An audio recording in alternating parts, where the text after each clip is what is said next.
en esta computadora. Ahora sí, chicos. Bueno, vamos a tener nuestra última clase de ciclos biogeoquímicos, ¿ya? La siguiente, que sería el día lunes, vamos a ver ya la exposición, grupo por grupo, van a exponer los ciclos, todo lo demás, ¿no? La siguiente, el lunes. El lunes. Ya, entonces ya van a exponer sus ciclos biogeoquímicos. ¿Cómo va a ser su exposición, chicos? Lo que quiero que me expongan es así. Quiero que todo el ciclo que hayan puesto lo pongan en un diagrama con flechitas, todo, o sea, todos los atributos que hayan colocado en sus filas de las tablas que han realizado, van a hacer un movimiento, ¿no? O sea, de un lado para el otro, puede ser un equilibrio, puede ser de izquierda a derecha, o sea, depende cómo lo hayan creado ustedes, digamos, en sus propias tablas, ¿ya? Van a ir llenando. Ahora, el día de hoy, vamos a ver cómo se colocan los números dentro de lo que sería, digamos, los ciclos biogeoquímicos. Específicamente, estos números de acá. ¿No? ¿Cómo se colocan? Aquí están. ¿Cómo se colocan estos números? ¿De dónde sale este 6.1, 1.5? ¿Cómo se calcula específicamente? Eso lo vamos a colocar. Ahora, para su trabajo, ustedes, si es que pueden encontrar bien, no voy a evaluar que coloquen unos números, ¿no? Pero cada uno de estos cálculos, cuando, digamos, se saca estos valores en flujos mágicos, ¿no? Ya sea kilogramos por año, toneladas por mes, etcétera, vienen de un cálculo químico bien profundo, ¿no? Que evidentemente se basa en lo que son los procesos como tal, ¿no? El proceso de transformación o movimiento de la materia es lo que vamos a ver durante todo el semestre, ¿ya? ¿Cómo se ha calculado, digamos, estos valores? Ustedes lo van a aprender durante cada una de las esferas que vamos a ir viendo a medida que vayamos pasando la materia. En la atmósfera vamos a ver cómo se mueve, por ejemplo, la materia de acuerdo a lo que son las reacciones químicas fotoquímicas, vamos a ver lo que es dispersión, etcétera, cómo se mueve la materia en las masas de aire, etcétera, ¿no? El cambio climático, etcétera, cómo suceden, digamos, las emisiones en la antropósfera netamente como parte de la atmósfera, netamente, ¿no? De las emisiones de dióxido de carbono, emisiones, etcétera. Entonces, todo lo que vamos a ver en la atmósfera, por ejemplo. En agua vamos a ver los equilibrios sedimento-agua. En suelos vamos a ver el tema del manto, cómo se mueve, digamos, internamente la materia en el manto. En la parte de biosfera vamos a ver cómo los mismos organismos vivos hacen que se mueva la materia, netamente, ¿no? O sea, el hecho de que una planta absorba dióxido de carbono y hace un movimiento grande de materia de lo que es el dióxido de carbono que está en el aire, para el ciclo del carbono, por ejemplo, ¿no? Netamente a biomasa viva, ¿no? En este caso que serían las plantas. Luego esas plantas se mueren, ¿no? Esas plantas del carbono orgánico que estaba, digamos, dentro de la estructura celular de las plantas, pasa a ser un carbón mineral, ¿no? Netamente por básicamente, mineralización del dióxido de carbono en el suelo. Todo eso lo vamos a ver, ¿no? Cómo surgen estos cálculos de acá. Lo que quiero que ustedes traten de encontrar los números, ¿no? Ya están dentro de los artículos científicos, dentro de la información netamente sobre los ciclos biogeoquímicos de estos números, ¿no? Ya se ve cuándo. ¿Perdón? Chicos, ¿tienen alguna duda? ¿Hola? No, es que me comentó ahorita. Ah, ya, ¿era el eco? Perfecto. No, entonces eso, chicos. Eso es lo que vamos a ver el día de hoy. Cómo se hacen esos cálculos, les voy a enseñar más o menos cómo es prácticamente todo lo que vamos a ver el semestre, ¿no? Y una noción para que ustedes conozcan por lo menos los conceptos básicos, ¿ok? Bueno, entonces vamos a dar continuidad a la parte del avance. Fuera de que existan ciclos biogeoquímicos normales, ¿no? De elementos, que es lo que estamos haciendo ahorita en clase, ciclos biogeoquímicos netamente de elementos, no de compuestos, ¿no? Por ejemplo, no estamos haciendo ciclo biogeoquímico del dióxido de carbono. ¿Sí? Tienes, ¿no? Pero no es la misma definición. No sé si les podré dar a los demás. Sí. Ahí lo vamos a compartir como pantalla. Ahora sí, ¿te sale? Por Sí. Perfecto. Ya. No, entonces, en este momento vamos a ver lo que les decía. Nosotros estamos analizando los ciclos biogeoquímicos por elemento, es decir, estamos analizando solamente un átomo en específico, ¿no? Vanadio, hierro, nitrógeno, carbono, oxígeno y demás, ¿no? Fósforo, etcétera. Nosotros estamos evaluando un elemento, Pero dentro de los ciclos biogeoquímicos también se pueden evaluar compuestos, ¿ya? Actualmente también tienen ciclos biogeoquímicos los compuestos orgánicos que se generan, ¿no? Un pesticida, por ejemplo.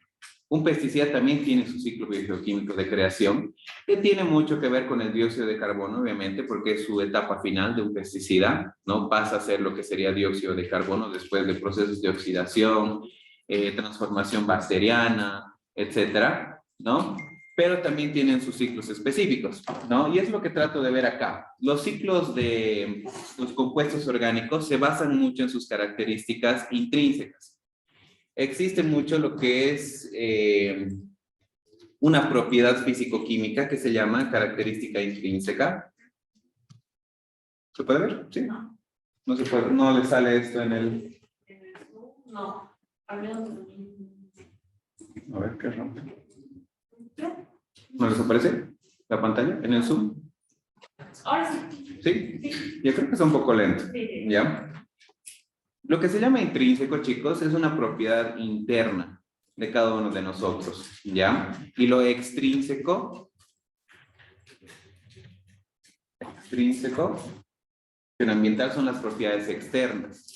Por ejemplo, mi celular tiene propiedades netamente intrínsecas, ¿no? Que es todo su sistema electrónico, la red Wi-Fi, etcétera, pero sus propiedades externas dependen del medio. Por ejemplo, ¿ustedes creen que yo voy a tener señal en una, digamos, en el piso -3 de un edificio? No, ¿no ve? Pero eso depende mucho de mi celular o depende más del medio externo, ¿no ve? Entonces, no es una propiedad intrínseca de mi celular el no tener señal.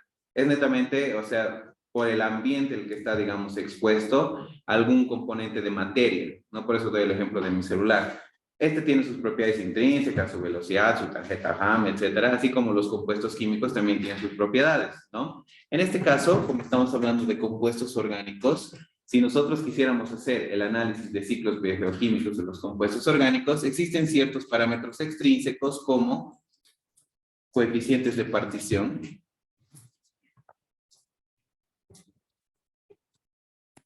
otro parámetro son constantes ácidas,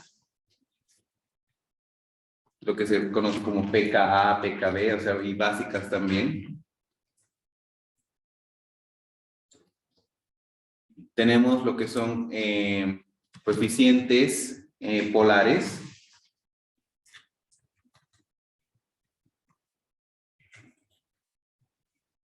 Tenemos alguna otra característica orgánica, es la simetría misma de las moléculas, han debido llevar ustedes en química orgánica, ¿no? O sea, dependiendo cómo es la morfología de la misma molécula, tiene distintas propiedades. El ciclo hexano, les han debido podrir la cabeza con eso, pero es básicamente una propiedad intrínseca, ¿no? Entre otras, ¿no? Eso es lo que les quiero mostrar netamente en esta diapositiva. Los extrínsecos son los factores externos que van a básicamente alterar lo que es la transformación de la molécula, como ser condiciones ambientales, como ser temperatura, presión, humedad, viento, etcétera, o como también otros compuestos. Otros compuestos, a ver, les voy a dar un ejemplo claro. Por ejemplo, yo tengo mi tecito y quiero, digamos, tomarlo té. Sí o sí voy a necesitar de un compuesto extrínseco, que el agua, ¿no? El agua netamente para disolverlo y disfrutar de mi tecito, ¿no? Netamente. Fuera de que, digamos, por lo que esté compuesto, digamos, el té, obviamente tiene hojas del té, tiene algunas otras cosas, ¿no? Sus propiedades internas. Para poder disfrutar de un tecito, transformar esa materia, voy a tener que utilizar un agente externo. Uno es temperatura, para que sepa mucho mejor, y otro va a ser obviamente otros compuestos como agua para disolver, ¿no? Entonces, sepan que hay factores internos y externos, básicamente para la transformación de los compuestos orgánicos. ¿Ya? Ahora, lo mismo pasa con los pesticidas. Los pesticidas siguen un ciclo de acuerdo a sus propiedades internas y a las propiedades externas del medio, ¿no? Varias ya las hemos nombrado en el ejemplo en la pizarra, pero básicamente las más importantes para los pesticidas son los coeficientes de partición. Netamente su separación, por ejemplo, en agua y en aceite es diferente de acuerdo a las propiedades mismas de los compuestos. Ustedes en orgánica lo han debido llevar eso, específicamente es la polaridad, ¿no?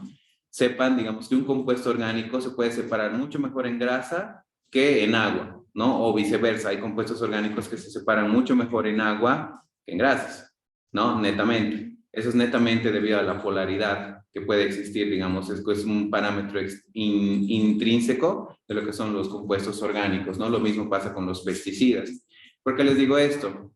Porque, por ejemplo, en el río Rocha, en mi tesis, yo he desarrollado lo que es muestreador de pesticidas polares. ¿Qué significa que sea polar? Que tiene una afinidad con el compuesto más polar que existe, en este caso el agua, ¿no? Existen pesticidas que sí se pegan a las grasas y existen pesticidas que se pegan mucho más a lo que es el agua, ¿no? Entonces, por ejemplo, si nos podemos analizar nosotros un caso en específico, por ejemplo, un río, ¿no? El río Rocha, en el caso de mi tesis, yo he estudiado lo que son los pesticidas que se pegan más al agua. ¿Por qué? Porque son los que se pueden fluidizar más, y pueden pasar desde Sacaba y pueden llegar a la Maica, ¿ya? Entonces, ¿qué significa eso? Que el pesticida tiene ciertas características afines al agua y se puede arrastrar, es decir, que se pega fácilmente, digamos, a las partículas de agua, en este caso a las moléculas de agua, y puede fluidizarse y pasar, digamos, varios kilómetros. Hay otros compuestos, hay otros pesticidas que son apolares, que se pegan mucho mejor a grasas, ¿no? Entonces, cada uno tiene sus propiedades específicas, ¿no? Que tienen un análisis diferente. Por ejemplo, los pesticidas que se pegan mucho más a grasas son más peligrosos para los seres humanos y para los seres vivos. ¿Por qué? Porque básicamente nuestro cuerpo está hecho básicamente de ciertas partículas o ácidos grasos, ¿no? Tenemos en nuestros ojos, tenemos en nuestro hígado, tenemos en nuestro estómago. Entonces, si nosotros consumimos un compuesto netamente que tenga características apolares, se va a pegar mucho más a las grasas y obviamente va a causar un efecto tóxico, ¿no? Mientras que si fuera polar, el compuesto va a pasar fácilmente por la sangre y puede llegar, digamos, a metabolizarse y llegar a lo que es la orina y básicamente salirse, ¿no? Por ejemplo, el estudio de medicamentos también va por ahí, ¿no? Tenemos medicamentos polares, apolares, entonces sepan que el ciclo de los compuestos orgánicos está más que todo dado por lo que son características polares o apolares. Esto podría ser una pregunta extra. Aquí tengo algunos artículos para compartir, ¿no? Cómo es, digamos, que estos coeficientes de partición hacen, digamos, variar netamente la distribución de compuestos orgánicos de acuerdo a sus propiedades, ¿no? Esto lo vamos a ver después cuando estemos viendo el tema de la antropósfera, cuando estudiemos contaminantes. Ya les estoy adelantando un poco este tipo de gráficos en 3 dimensiones, donde básicamente estamos diferenciando. Aquí si se fijan, tenemos distintos tipos de pesticidas que se clasifican de acuerdo a lo que son las características netamente de polaridad, solubilidad, etcétera, ¿no? Entonces, esto está dado dentro de un artículo científico, ¿no? Y prácticamente han diferenciado los tipos de pesticidas de acuerdo a sus características y luego hacen una evaluación, ¿no? Eso nos ayuda mucho a los ingenieros a tomar decisiones, ¿no? Por ejemplo, últimamente se ha estado hablando mucho de lo que es el pesticida glifosato. Han debido escuchar así noticias de que el glifosato es peligroso, etcétera, ¿no? Pero ustedes como ingenieros ambientales, químicos, cientistas químico-ambientales, netamente, pueden decir, ah, no, el glifosato no se va a pegar tanto en el cuerpo porque es un pesticida polar, ¿no? Entonces, esa característica es mentira, digamos, ¿no? La gente lo está satanizando al glifosato porque es un pesticida polar y fácilmente se va en la orina, ¿no? Si la gente lo consumiera. Pero otro puede tener otro criterio y decir, ah, no, de acuerdo a su propiedad físico-química fundamental, su coeficiente de partición más bien es un compuesto apolar y se puede pegar fácilmente a la grasa que existe, por ejemplo, en nuestros ojos, y eso va a ocasionar problemas de ceguera en el futuro, ¿no? Entonces, prácticamente de ahí parte ese análisis, ¿no? De conocer cómo va cambiando la materia de acuerdo a sus propiedades físico-químicas, netamente, ¿no? Esas propiedades intrínsecas que van a decir cómo se mueven estos compuestos orgánicos para decir si son peligrosos o no. No, por ejemplo, si tenemos un derrame de aceite, netamente ahí vamos a tener que los compuestos orgánicos se van a pegar mucho más a los aceites, etcétera, ¿no? Si tenemos un río mucho más polar que no está tan contaminado, etcétera. Entonces, es cuestión de un criterio que ustedes tienen que ir desarrollando. Y Paul les castigan eso, ya en ecotoxicología. En ecotoxicología no quiero que sufran, ¿no? Porque Paul les hace hacer análisis ya directo. Les dice, un compuesto orgánico se vierte sobre un río y el río tiene ciertos componentes grasos, ciertos componentes polares. Entonces, ¿cuál es el riesgo de este pesticida? Entonces, supuestamente eso ya tienen que dominar ustedes, ¿no? En esta materia donde se ven esas características para decir, ah, no, más se va a ir a la parte polar, apolar, etcétera, ¿no? Sobre el riesgo de pesticidas. Pero Paul más que todo ve el tema de metales, que no es tan controversial como el tema de los pesticidas, ¿ya? Eso ya les estoy advirtiendo. Aparte de tener ciclos naturales también, digamos, de que toda esta transformación de pesticidas se puede realizar de acuerdo a sus propiedades, digamos, movimientos gracias a organismos vivos también existen transformaciones de los compuestos orgánicos gracias a procesos humanos, ¿no? Netamente lo que son los tratamientos, ¿no? O sea, si nosotros como ingenieros queremos, no sé, descontaminar un lago que está lleno de pesticidas, podemos utilizar ciertos tipos de tecnologías. Si se fijan acá, dentro del lago, no está aquí puesto, pero pueden estar ustedes aquí sumergidos como un proceso, netamente dentro del ciclo biogeoquímico, donde están transformando todo el pesticida a un compuesto menos nocivo como dióxido de carbono. No lo están básicamente oxidando. ¿Y cómo se puede hacer esto? Por ejemplo, acá estoy colocando lo que es la fotocatálisis, ¿no?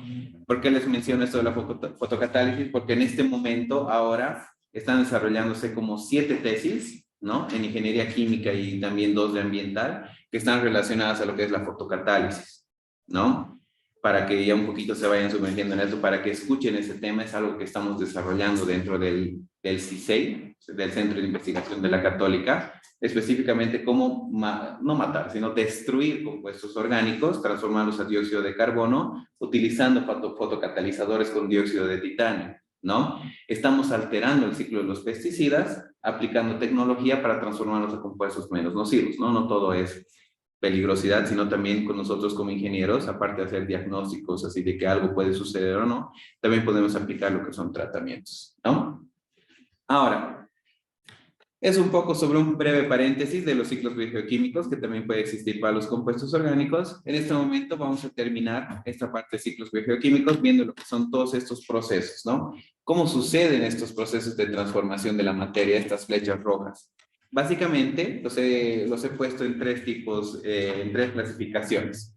Los procesos bióticos, los procesos abióticos y los procesos de transporte, ¿ya? ¿Cuál es la diferencia entre estos 3 procesos? Los transportes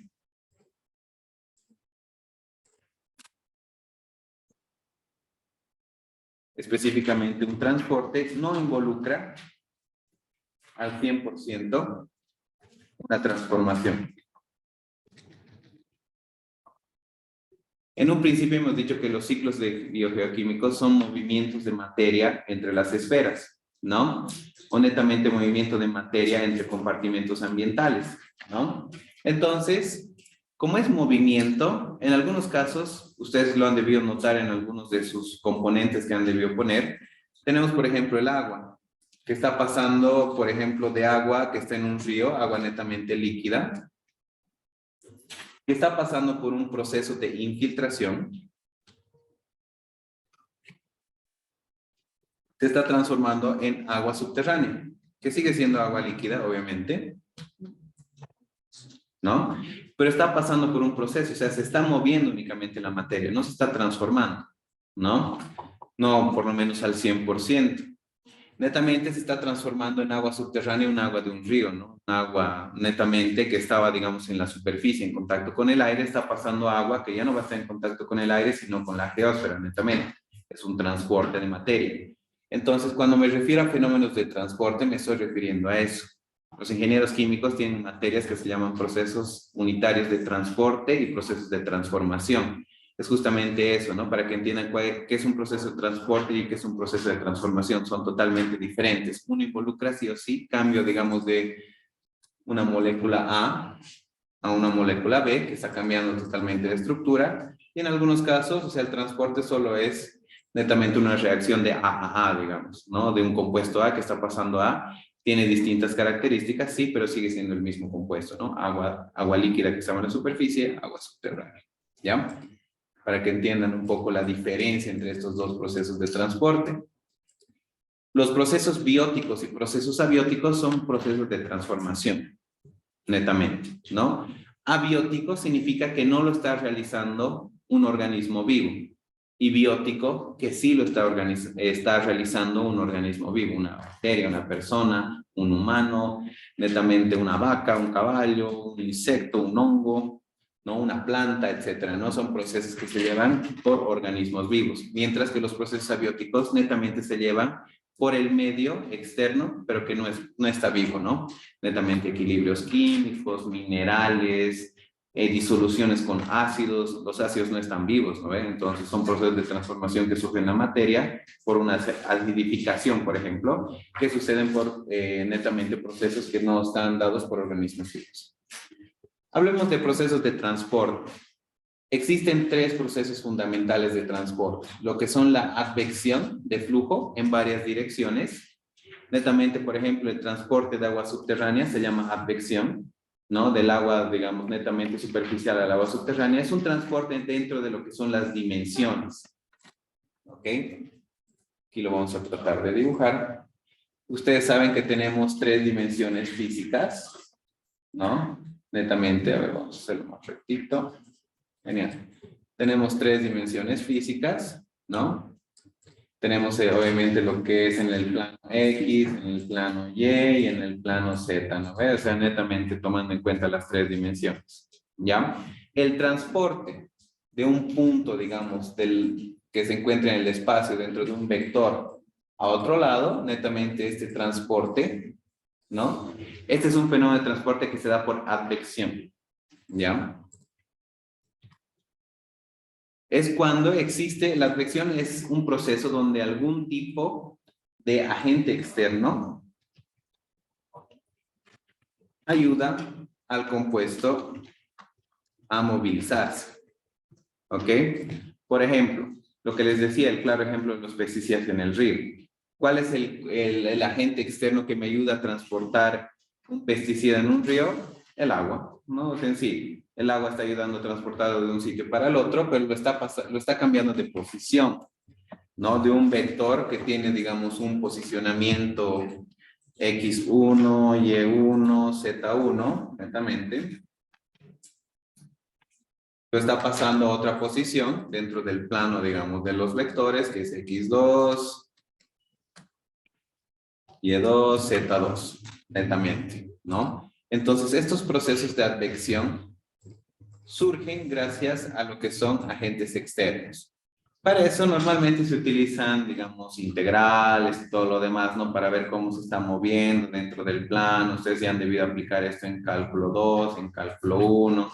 Si tomamos dentro de cuenta de lo que son dos dimensiones, netamente estamos hablando de movimientos netamente en el plano, ¿no? Si estamos hablando ya de tres dimensiones, estamos hablando de lo que son movimientos ya en volúmenes, esferas, cilindros, cuerpos irregulares, etcétera, ¿no? Entonces, por eso se les hace ver cálculo 1 y cálculo 2 en estas etapas, ¿no? Porque ustedes tienen que reconocer que cuando un objeto se está moviendo, digamos, dentro de dos dimensiones, se está moviendo en un plano específico, ya sea XY, YZ, XZ, etcétera, ¿no? Pero cuando un compuesto se está moviendo ya en las tres dimensiones, estamos hablando que se está moviendo en un volumen específico, ¿no? Es por eso que surge, por ejemplo, el término caudal. ¿Alguien sabe qué significa caudal o volumen?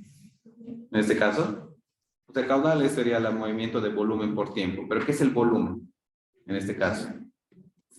¿Alguien tiene una idea? Es la medida de una masa. La medida de una masa en el O sea, espacio. Lo que ocupa. Exacto. No es una masa, porque acuérdense que cada masa tiene cada objeto tiene su distinta masa, puede ocupar el mismo volumen, pero tiene distinta, digamos, cantidad de masa, moléculas que pueden estar mucho más congregadas o distribuidas, ¿no? Entonces, lo que se llama la densidad, ¿no? Es diferente. Pero, cuando estamos hablando de volumen, es el espacio que ocupa netamente un objeto dentro de los planos de las tres dimensiones, netamente. Eso es lo que es el volumen. Entonces, por ejemplo, si yo estoy analizando un pesticida en un río que se está moviendo de un punto A, digamos, de Sacaba a Quillacollo, por ejemplo, estoy analizando un volumen, estoy analizando un plano en tres dimensiones, netamente, ¿no? Entonces, la variación de concentración en el tiempo de mi pesticida va a verse, digamos, afectada en todas las dimensiones, en la dimensión X, en la dimensión Y y en la dimensión Z, ¿ya? Esto no lo vamos a ver en esta materia, pero ustedes van a pasar lo que es modelación ambiental, ¿no? En modelación ambiental se ve mucho este tipo de ecuaciones para que ustedes vean cómo se está, digamos, moviendo un contaminante de un sitio para el otro, ¿no? Pero sí lo que vamos a utilizar en esta materia es esta ecuación básica, que es la transformación de un volumen a flujo, ¿no? Ya lo hemos visto, digamos, en clases anteriores, donde hemos dicho que por advección, digamos, cuando tomamos en cuenta el caudal, el flujo de masa es igual al caudal específico o la variación de volumen en el tiempo multiplicado por la concentración del compuesto. ¿Ok? Entonces, esta ecuación es clave, chicos, para lo que serían los ciclos biogeoquímicos. Flujo es igual a caudal por concentración del compuesto. ¿Ya? Acuérdense siempre esta ecuación si quieren ver cómo se calculan las cosas. Nosotros en química ambiental, lo único que tenemos que calcular es la concentración de un compuesto. Si nosotros tenemos la concentración de un compuesto en el punto X, Y, Z1, tenemos su concentración en el X, Y, Z2, fácilmente podemos sacar el flujo porque solo nos tenemos que analizar cómo está variando nuestro transporte en el tiempo. En este caso, ¿cuál es nuestro transporte? El agua. Como está variando el agua en el tiempo, se puede utilizar el caudal del agua, metros cúbicos por segundo, ya sea litros por, etcétera. Entonces ya vamos a poder obtener el flujo másico. Si se fijan acá, el flujo de masa está en una unidad de masa sobre tiempo. Masa sobre tiempo, lo vamos a abreviar así para hacerlo más rápido, va a ser igual al caudal, que va a estar en volumen sobre tiempo, y la concentración de un compuesto puede estar en moles, puede estar en kilogramos, etcétera, netamente sobre volumen, ¿no? Entonces, si se fijan acá, volumen con volumen se va, ¿no? Entonces, netamente esta ecuación cumple, digamos, su sentido de ser, ¿no? Que el flujo de masa es igual a caudal por la concentración de un compuesto, que nos da, de nuevo, kilogramos sobre tiempo, ¿no? O masa sobre tiempo en este caso, ¿no? Estoy un poquito aquí utilizando otras unidades. Eso es lo que quiero que entiendan bien. Y aquí viene el primer ejercicio que hemos tenido en el diagnóstico. ¿Alguno de ustedes, chicos, tiene el ejercicio del diagnóstico? Les voy a enseñar cómo resolverlo así sencillo. Alguien que me pueda dictar. Mientras yo dibujo un poquito el esquema de cómo era el ejercicio.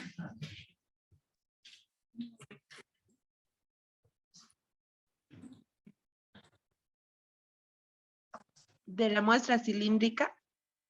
De la muestra con DBO, era el análisis de balance de masas. ¿Alguien me dicta los datos? Si lo tuviera el diagnóstico.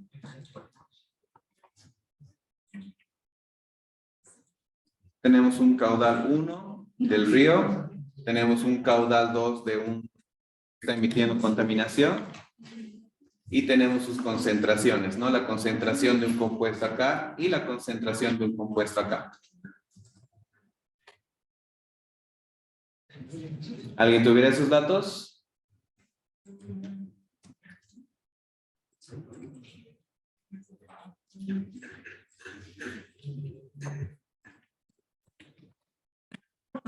Si no me equivoco, el caudal del río era 0.3 metros cúbicos por segundo y el caudal, digamos, de la fuente de emisión, que era un efluente, imagínense que es una tubería, digamos, que está saliendo del río Rocha, es una fuente grande, está botando harta cantidad de agua, es una época seca, que era 2 metros por segundo, 2 metros cúbicos segundo, si no me equivoco. ¿No? No voy a inventar datos para este caso, ya ahorita no le traigo el diagnóstico y para acelerar, pero más o menos para que vean. El ejercicio se trataba de un balance de masas para ver cuánto sería, digamos, la concentración de un compuesto cualquiera. ¿Podría haber sido? ¿Lo tiene? ¿Cuánto era el caudal y la concentración en el río?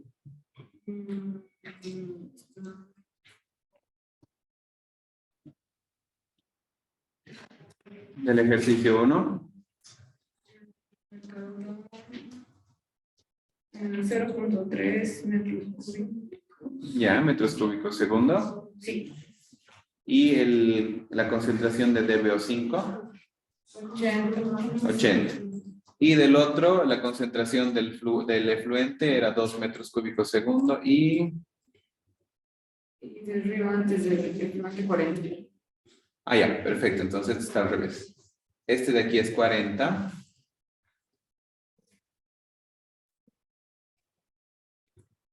es una concentración de 40 y esta es una concentración de 80, ¿ya? ¿Cómo tenían que realizar este ejercicio? Tenemos un río que tiene un caudal de 0,3 metros cúbicos segundo, que tiene la concentración de un compuesto X, no se tenían que centrar en el compuesto, podía haber sido cualquier cosa, concentración de papayas, de plátanos, de hierro, de magnesio, de BO5 le colocaba en este caso, ¿no? Netamente, que es de 40. Luego tenemos un efluente que está mezclando prácticamente este río, digamos, con más, digamos, del compuesto que nos está ayudando a mover netamente el analito que estamos analizando, ¿no? Que tiene un caudal de 2, netamente. Lo que pide el ejercicio es ver cuánto será el flujo netamente a la salida, o sea, o aguas abajo, es decir, ¿qué va a causar en esta mezcla de caudal y flujo acá? ¿Cómo se va a representar después aguas abajo? Entonces, lo primero que tienen que hacer ustedes es hacer una ecuación de balance de masa. Acuérdense, dentro del proceso, qué está entrando y qué está saliendo, ¿no? ¿Qué es lo que está entrando en este momento? Tenemos dos entradas en este ejercicio y tenemos una sola salida. ¿Ok? Tenemos una entrada que es el río y tenemos una entrada que es el efluente, ¿no? Dentro de lo que sería nuestro flujo de masa. Entonces, por ende, lo que va a salir va a ser una mezcla del río limpio más el efluente, netamente, ¿no? Entonces, nosotros aquí tenemos un flujo 1 de masa y aquí tenemos un flujo 2 de masa. Y aquí tenemos también un flujo 3, ¿no? Entonces, lo que nos pedía el ejercicio es calcular cuánto sería F1 más F2, netamente. ¿Cómo calculan F1 y F2? ¿Alguien sabe? De acuerdo a lo que hemos visto ahorita, siempre la ecuación fundamental. El flujo es igual al caudal por la concentración, ¿no? Entonces, el flujo 3, en este caso, va a ser el flujo 2 más el flujo 1. Siempre estoy hablando de flujo másico acá, porque los balances siempre se hacen sobre la masa. No se hace sobre los volúmenes. Entonces, acuérdense, el flujo 3 es igual al flujo 2 más el flujo 1, netamente. Entonces, aquí, por ende, voy a hacer flujo 3 es igual al caudal 2 multiplicado por la concentración 2 más el caudal 1 multiplicado por el flujo 1. Eso era todo. Hacer el ejercicio. O sea, multiplicaban este por este más este por este y les daba el resultado del flujo 3, ¿no? Netamente. Entonces, lo único complicado que había este ejercicio eran las unidades. Este de acá está en metros cúbicos por segundo. Y este de acá está en miligramos por litro, si no me equivoco, ¿no? Entonces, lo único que había que transformar era este litro a metro cúbico y este miligramo a kilogramo, netamente, porque el ejercicio te pedía, creo, en kilogramos por año. Y este segundo año, utilizar factores de conversión, ¿no? Entonces, solo era multiplicar esto y podían obtener el flujo, netamente, de los compuestos, ¿no?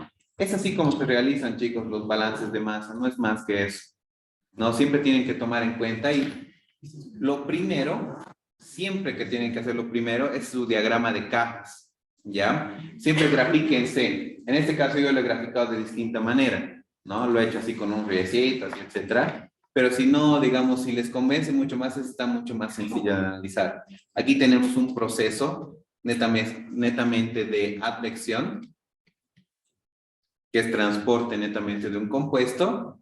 En este caso, el proceso mismo se llama mezcla. El proceso de mezcla, están básicamente mezclándose el flujo 1 y el flujo 2 y nos está dando un flujo de agua limpia y agua contaminada, netamente, ¿no? Y gracias a eso podemos ver, digamos, ciertas características, ¿ok? Entonces, sencillo, solo transformaban esto y ya podrían obtener cuánto sería el flujo 3 directamente, ¿ya? Y si quisieran ver cuál es la concentración a la salida, sacan este flujo 3, ¿no? Ustedes saben que es el caudal 3 multiplicado por la concentración 3, ¿no? Si quisieran saber cuál es la concentración a la salida, lo único que tienen que hacer es dividir el flujo por el caudal, ¿no? Pasar esta parte acá a dividir, ¿no? Y van a tener lo que es la concentración 3, ¿no ven? Directamente.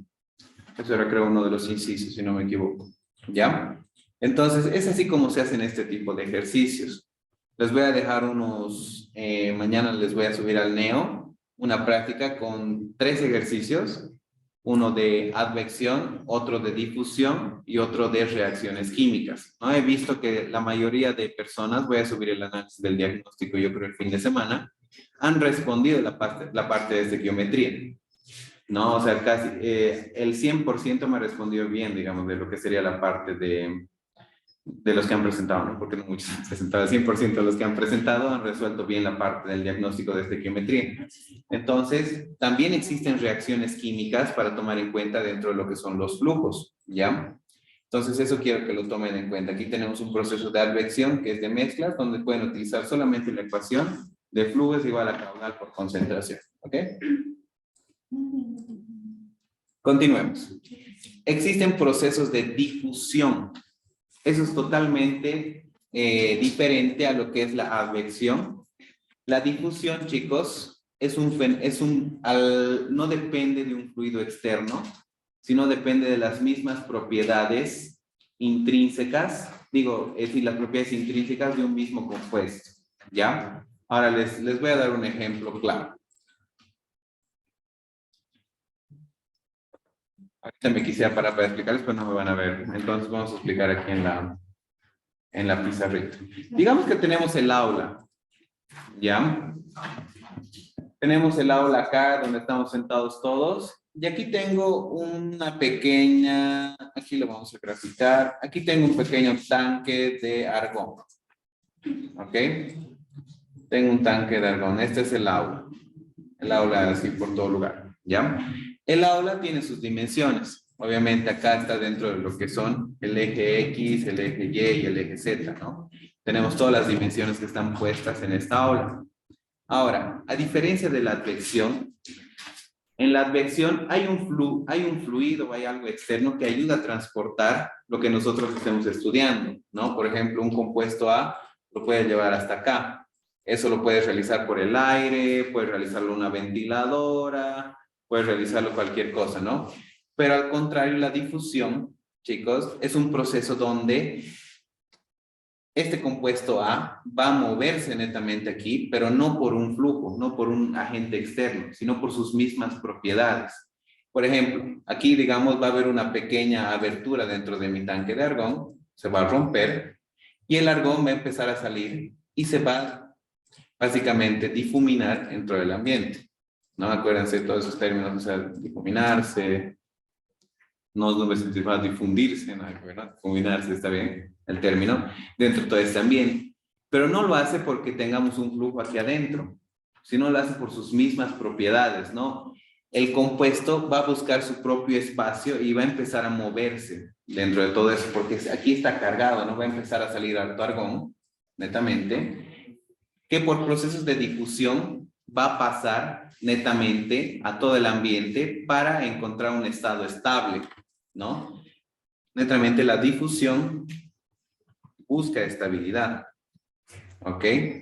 Lo mismo pasa en lo que son los derrames, por ejemplo, de hidrocarburos o de petróleo, ¿no? Netamente los compuestos orgánicos, por sus propias características intrínsecas, pueden hacer un proceso de difusión a través del suelo para buscar una estabilidad, ¿no? No es netamente, digamos, si a ver, vamos a poner un ejemplo, digamos aquí tenemos suelo y tenemos un derrame, netamente aquí sobre el suelo, el compuesto no es que se vaya recto, sino que va a encontrar poros, va a encontrar espacios, de acuerdo a sus propiedades físico-químicas, se va a ir hacia ciertos lugares de las grasas, o se va a ir hacia ciertos lugares del agua, etcétera. Entonces, por procesos de difusión, netamente va a pasar ahí el compuesto, ¿no? Por sus propias características internas. No va a haber alguien que le va a ayudar, no va a haber agua, no va a haber, digamos, agua de la lluvia que lo va a transportar, eso ya es un proceso de advección, ¿no? Netamente la infiltración, lixiviación, eluviación, lo han debido ver netamente en la apología, cuando un compuesto pasa de un horizonte A a un horizonte C, pero gracias a la ayuda del agua, se llama procesos netamente de eluviación, netamente cuando pasa de horizonte en horizonte, ¿no? O digamos netamente infiltración del compuesto, cuando estamos hablando ya de lo que es procesos químicos asistidos por humanos, por ejemplo tenemos la lixiviación, que es un proceso que sucede mucho en los botaderos, por ejemplo, donde el agua que entra, ¿no? Digamos en los botaderos donde está la basura, ayuda a transportar metales netamente de la superficie a lo que son las aguas subterráneas, ¿no? Por eso hablamos mucho de lixiviados, por ejemplo, que es netamente los botaderos de residuos sólidos, ¿no? Entonces, esos procesos sí o sí son de advección, pero cuando el compuesto no depende de un agente externo, pero sí o sí se transporta, es un proceso de difusión, ¿no? Y la difusión tiene sus mismas formas, sus mismas características, y que aquí está, ¿no? O sea, el flujo de un compuesto dado por difusión depende de una constante de difusión y depende también de lo que sería una variación en una concentración. Les voy a dar un ejercicio de difusión para que vean, es sencillo, ¿no? Normalmente se da esta constante o se da digamos, flujo de difusión y se calcula las constantes de difusiones de los compuestos y eso nos ayuda a ver cómo van a ir cambiando los ciclos biogeoquímicos de los compuestos, ¿no? O sea, por ejemplo, que un compuesto pase de acá a acá, en muchas situaciones, o va a ser por un proceso advectivo o un proceso netamente de difusión, ¿no? Netamente. Los que son de ingeniería química que están acá, no lo hacen con materia, pero lo van a hacer con calor, ¿no? O sea, existen la materia procesos unitarios 2, que son procesos de transferencia de calor, van a hacer todos esos procesos de transferencia de energía, advectiva, convectiva, etcétera, que se dan gracias a estos procesos de movimiento de materia, ¿no? Sigamos viendo. Nos hemos dado un breve paréntesis acá. Y por último, tenemos los procesos de dispersión. Los procesos de dispersión, chicos, es una suma de los dos. Ya es una suma de los procesos de difusión más los procesos de advección, ¿no? Netamente, este proceso de dispersión va a ser, ¿no? Que los compuestos, o sea, de acuerdo, ya sea por una liberación, digamos, de argón que tengamos aquí en el aula, aparte del aire, también va a proceder el proceso difusivo, por sus propias características intrínsecas, se va a hacer que se mueva. Entonces, los procesos de dispersión se dan también en todas las dimensiones y, si se fijan, es una ecuación combinada de la advección y de lo que es la difusión. Ya, si se fijan acá tenemos tanto el coeficiente de difusión, que es este D, y también tenemos lo que son las constantes, digamos, o movimientos gracias a advección. Es una suma de los dos. Eso ya les estoy adelantando porque lo van a ver de nuevo, digo, en modelación ambiental van a ver todo esto de acá. Si ustedes quieren modelar, por ejemplo, cómo va a suceder un derrame de hidrocarburos, o cómo va a moverse un compuesto dentro de un lago, les van a hacer utilizar estas ecuaciones y les van a hacer utilizar modelos ya matemáticos, modelos ya en computadora, que prácticamente ustedes colocan solo una concentración y el modelo va a hacer todo el trabajo, ¿no? Va a decir, gracias a las propiedades físico-químicas extrínsecas, vamos a tener un derrame de tantos metros cúbicos de suelo, si es que ha ocurrido, digamos, un derrame de tantos litros de diésel, por ejemplo, ¿no? Entonces ya existen ese tipo de modelos, ¿ya? Todo esto es netamente movimiento de materia sin procesos de transformación. Ahora vemos los procesos de transformación. Por un lado tenemos los procesos abióticos, ¿no? Los procesos abióticos son interacciones físicas y químicas entre constituyentes que se deben estrechamente, ¿no?, a los que son los procesos físico-químicos. Aquí estoy dando los más importantes, los procesos abióticos más importantes y que vamos a ver aquí en la materia, netamente de transformación. Aquí lo vamos a ver en química ambiental dentro de todas las esferas, que lo vamos a ir estudiando, ¿no? Sería la hidrólisis y hidratación. Son procesos de transformación que suceden a través de las moléculas de agua. Tenemos procesos de dilución, ¿no? Que vamos a ver mucho la ley de Henry, vamos a ver lo que es volatilización, también ahí. Procesos de transformación de gas, ¿no? ¿Qué se refiere a la ley de Henry o la volatilización? Transformación de un compuesto gaseoso a un compuesto acuoso, ¿ya? Por ejemplo, nosotros podemos meter, digamos, lo que es un gas dentro de una solución netamente acuosa, una solución líquida, y podemos hacer que ese gas se permanezca, digamos, dentro de esa solución líquida. El caso de la Coca-Cola, por ejemplo. Le metemos dióxido de carbono a la Coca-Cola, ¿no? Para que tenga ese sabor gaseoso, digamos, netamente, pero estamos básicamente moviendo lo que es un gas a un líquido. Y esos son netamente los procesos de disolución, tanto de compuestos sólidos a líquidos o gaseosos a líquidos, ¿no? Netamente. Y cuando tenemos mezcla, estamos hablando de procesos líquido-líquido, ¿no? Tenemos lo que es intercambio iónico, ¿no? Ciertas fuerzas moleculares hacen que los compuestos vayan intercambiándose, lo han debido ver seguramente también en la grafología. Lo que es el intercambio iónico, digamos, entre partículas, sucede mucho, digamos, para suelos, para ver cómo se intercambia el sodio con el pH, etcétera, ¿no? Con básicamente los hidrogeniones, que hacen que se intercambien los compuestos y eso ayuda, digamos, a crear una dinámica. Por ejemplo, si uno está analizando el ciclo del sodio dentro de lo que es el suelo, si añadimos lo que es agua ahí como un agente de transporte, podemos ver que el sodio se puede tender a solubilizar y a moverse hacia las aguas subterráneas. Es por eso que si ustedes analizan un agua subterránea van a encontrar que tiene harto sodio. ¿Por qué? Porque el sodio es fácilmente intercambiable dentro de lo que son las partículas de suelo. Vamos a poner un ejemplo acá, que lo vamos a ver de todas maneras igual en criósfera. Si tenemos una partícula de suelo, vamos a ver que el sodio fácilmente se intercambia con lo que son las moléculas o protones, netamente los hidrogeniones. Va a ocurrir un intercambio y prácticamente estas moléculas van a cambiar de lugar, ¿no? El sodio va a venir acá y va a venir aquí, se va a pegar el hidrogenión. Ya tenemos un intercambio de la materia y eso va a hacer que el sodio básicamente se vaya infiltrando hasta llegar a aguas subterráneas, ¿no? Ese es prácticamente el ejemplo, aquí con una ilustración medio chafa, pero bueno, está todo bien, ¿no? De cómo funciona, digamos, este proceso de intercambio iónico, ¿no? Luego, tenemos lo que es la complejación. Dentro de química ambiental vamos a hablar harto de complejos, netamente, lo que es la química de los complejos, porque eso nos va a ayudar a nosotros a entender cómo hay compuestos ligantes que nos ayudan a transportar la materia. Por ejemplo, acá tenemos un complejo.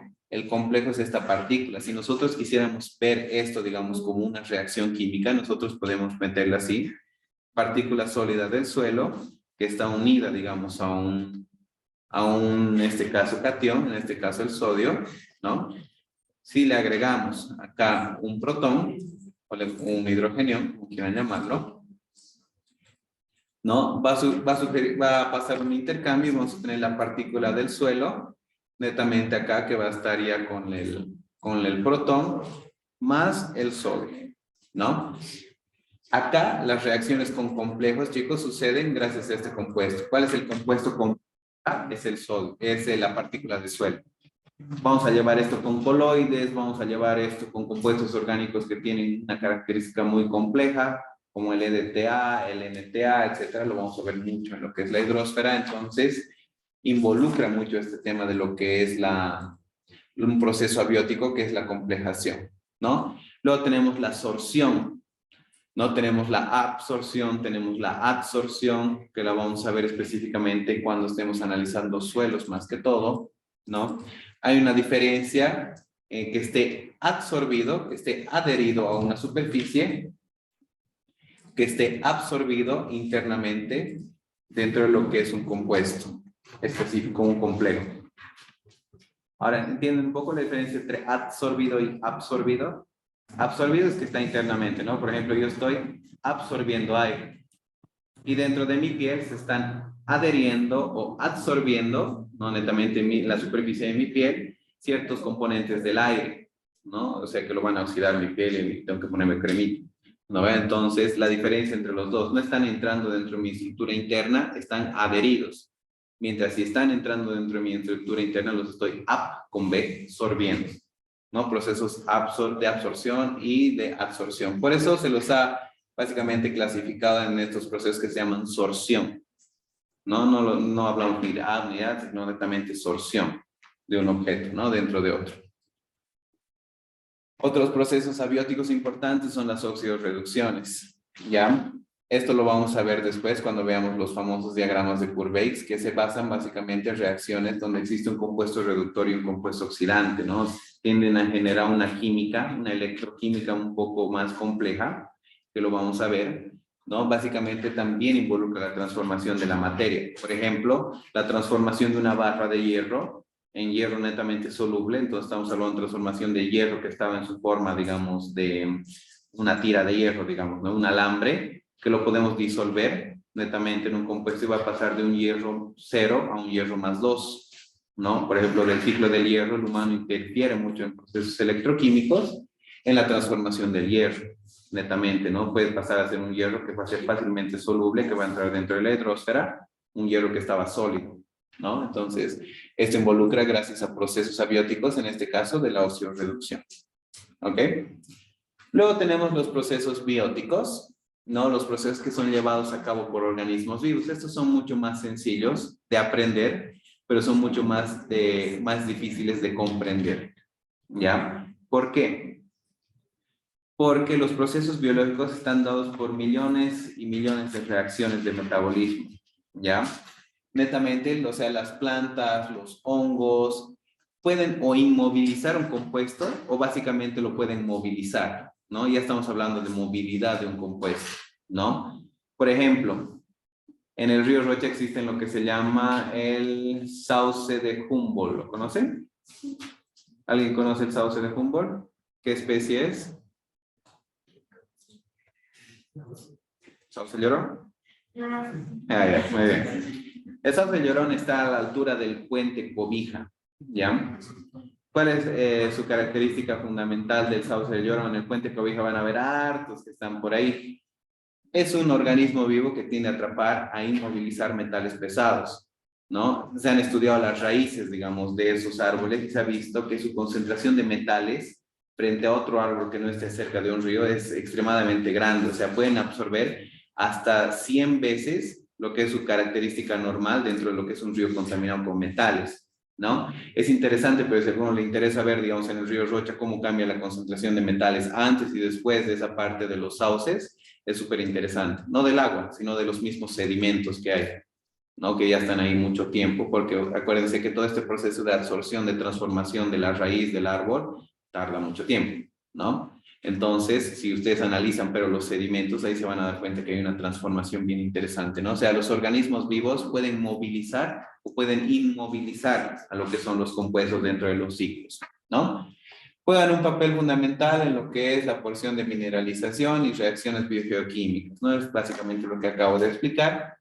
Y gran cantidad de especies prosperan en una variedad de entornos, ¿no? Lo que les digo es el sauce del llorón puede prosperar dentro de lo que es un ambiente tóxico, como es, digamos, una contaminación por metales en el río Rocha, y es súper interesante, ¿ya? ¿Qué más, chicos? ¿Qué más podemos hablar? Dentro de los organismos, digamos, dentro de sus procesos mismos, existen los autótrofos, los heterótrofos. Bueno, eso es algo que ustedes ya han visto, ¿no? Los autótrofos son básicamente organismos que ellos, a través de sus procesos internos, generan su propio metabolismo, ¿no? O sea, generan su propia energía. Los autótrofos, eso a través de la luz, tenemos los organismos fotosintéticos, etcétera. Y los heterótrofos es que sí o sí dependen de un medio externo para generar su propia energía, ¿no? Los autótrofos se comen a sí mismos, netamente para generar su propia materia. Es como una planta, ¿no? O sea, utiliza sus mismos recursos energéticos para crecer y desarrollarse. Mientras que los heterótrofos son organismos que sí o sí requieren de algo externo, ¿no? Requieren una hamburguesa, requieren materia orgánica, etcétera, para básicamente generar su propia energía, ¿no? Esos somos nosotros. Yo no, porque sigo una dieta cetogénica, cero grasas. Digo, cero carbohidratos. Muchas gracias. Mentira. Hay distintos, ¿no? Distintos autótrofos, los fotótrofos, los quimiótrofos, tenemos los fotoheterótrofos, los quimioheterótrofos, etcétera, ¿no? De acuerdo, si es que básicamente se van a basar en su alimentación por la luz o su alimentación por un reactivo químico, ¿no? Y bueno, creo que eso sería todo, chicos, por la parte de procesos bióticos y abióticos. Bióticos, los más importantes, ya saben que es fotosíntesis, tenemos lo que es la respiración netamente de los organismos vivos, de los organismos heterótrofos, ¿no? Entre autótrofos tenemos lo que es la fotosíntesis, lo más importante, la transformación de materia en energía. Y en los heterótrofos, la respiración. Para nosotros poder respirar necesitamos lo que es materia orgánica, netamente, ¿no? Esos procesos son netamente diferentes, generan una química diferente de movimiento de materia, ¿no? Las vacas generan un movimiento grande de metano en el mundo, por eso se quiere un poco evitar, digamos, el consumo de las vacas porque están alterando el ciclo del carbono, netamente porque estamos emitiendo mucho metano al ambiente, porque sus procesos heterótrofos de la vaca está ocasionando netamente que hay una transformación de carbono a metano, que es mucho más grande, ya es súper interesante dentro del ciclo bioquímico del carbono. Entonces son procesos que netamente van a alterar los ciclos naturales de transformación de la materia, ¿ok? Bueno, vamos a utilizar el tiempo que resta, tenemos todavía 25 minutos, ¿no? Quiero que se reúnan, vean cómo están haciendo sus trabajos, quiero ver cómo les está yendo. Y este día lunes ya vamos a tener la presentación, ¿no? De sus ciclos. Porque ya la próxima semana vamos a dar inicio a lo que sería la parte de la atmósfera. ¿Ya? Vamos chicos, ahora sí, reúnanse en sus grupos, todo grupo del vanadium, grupo del hierro, reúnanse, ya saben, los del grupo de vanadium y hierro están con personal de Tarija, no con estudiantes de Tarija, entonces por favor sí se pueden reunir por el celular, y si no tienen, pueden venir a esta mesa también, no hay ningún problema. ¿Ya? Todos los que están aquí presencial, reúnanse, vean sus ciclos, vean si pueden mejorarlo, ya empiecen a hacer su gráfico, aunque sea un boceto, y para la siguiente clase ya vamos a realizar la exposición. ¿De acuerdo? Chicos, ¿alguna pregunta de los que están en este momento en el virtual? Nicole, Vincent, Fabricio, Brenda, Ale. Nada más. Inge, disculpe, ¿cómo se llaman mis compañeras del grupo de hierro? Ciclo de Están, hierro. están aquí atrás, son... ¿Qué se llaman, chicas? Adriana y Giancarlo. Entonces, Adriana y Giancarla van a estar contigo. Por favor, Adriana, ¿y puede entrar alguien, digamos, al Zoom para conectarse con Brenda, por favor? Sí. ¿Cómo se llama el proceso cuando, o sea, tengo entendido que más abajo, acá en Rocha, hay aguas que son buenas, ¿no? Sí. Entonces, Ya. cuando se está iniciando una construcción, obviamente se tiene que hacer ¿Los pozos? ajá, Ya. los pozos. Entonces, o sea, por ejemplo, en el terreno de mi hermano han cavado, pero el agua está surgiendo. Ya. Es un proceso. Si no, sabes que yo tampoco sabría, te mentiría. Pero con la advección. Sí, exacto. Advección, lo que hemos visto ahorita son movimientos, digamos, netamente por algo, ¿no? O sea, que está sufriendo por algún tipo de fluido. O sea, lo que es posible para muchas personas que la biología no se el agua no está hacer. Exacto. Entonces, Pues puedes ponerlo, digamos, puedes explicarlo. Eso, digamos, dentro de lo que es la variación, movimiento de grandes cantidades de agua, dentro de lo que sería el ciclo del agua, ¿no? ¿Está el ciclo del agua? Movimientos netamente por un proceso, en este caso sería abiótico, ¿no? Es un proceso de convección que se debe a un proceso abiótico, en este caso que se lleva por la salinización, digamos, ¿no? Por la misma repulsión que puede haber, digamos, por las rocas y el agua, netamente. No, ¿de qué? No, chicos, avancen, avancen. Preguntas. Me voy por grupo. Si tienen alguna pregunta general sobre el avance, háganla ahora. Porque si no, voy a ir por grupos para ver cómo están avanzando. ¿Preguntas generales? ¿No? Ya.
¿Quiénes están?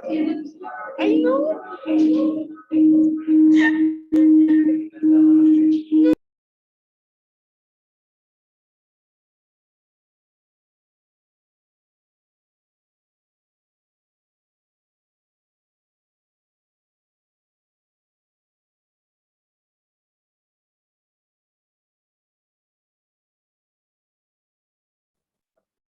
Hola.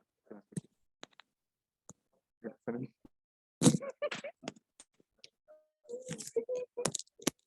podemos hablar con los Carica.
Ya. Bueno, chicos, vamos a dar por finalizado la clase de hoy. Ok. Entonces, estamos quedando, chicos, que la próxima clase vamos a avanzar el tema de la atmósfera. No, aquí hemos hablado con los chicos y el martes va a ser estas exposiciones. ¿Ya? Eso para todos los chicos de Tarija. Sería para Vincent, para que lo tomes en cuenta para la exposición va a ser el día martes de la próxima semana. ¿Ok? Eso sería todo, muchachos. Nos vemos la siguiente.